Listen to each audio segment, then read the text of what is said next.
পাকিস্তান আফগানিস্তানের সীমান্ত পেরিয়ে রক্তক্ষয়ী সংঘর্ষ, তথ্যসূত্র দ্য হিন্দুস্তান। আফগানিস্তানের সীমান্ত ঘেঁষা পাকিস্তানের খাইবার পাখতুনখোয়া প্রদেশে সন্ত্রাসীদের হামলায় পাকিস্তানের 12 সৈন্য নিহত হলে যেটার দায়ভার পাকিস্তান তালেবান টিটিপি দায় স্বীকার করেছে।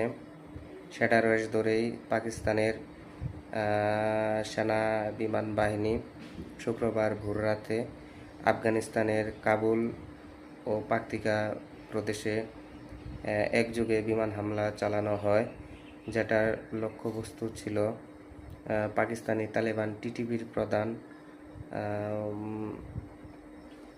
নুরু ওয়ালেদ মেহসুদ কে সুনির্দিষ্ট লক্ষ্য করে হামলা চালানো হয়। পাকিস্তানের অভিযোগ যে আফগানিস্তানের ভূমি ব্যবহার করে পাকিস্তানের তালেবান টিটিপি পাকিস্তানে বিভিন্ন সন্ত্রাসী হামলা চালাচ্ছে। এটার কড়া প্রতিক্রিয়া জানিয়েছে আফগান তালেবানের মুখপাত্র এবং ভারতে সফররত 6 দিনে সফররত আফগানিস্তানের পররাষ্ট্রমন্ত্রী পাকিস্তানকে কড়া হুঁশিয়ারি জানিয়েছে।